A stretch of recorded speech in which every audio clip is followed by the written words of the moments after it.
Ja.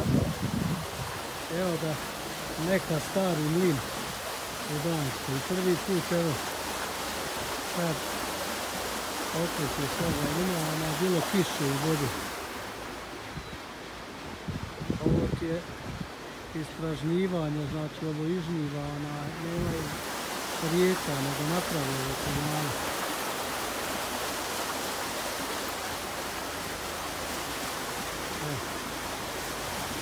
Ja ne znam da li ima godina kad je pravljeno, ali ne.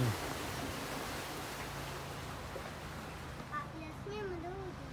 Pa ne mora se ući.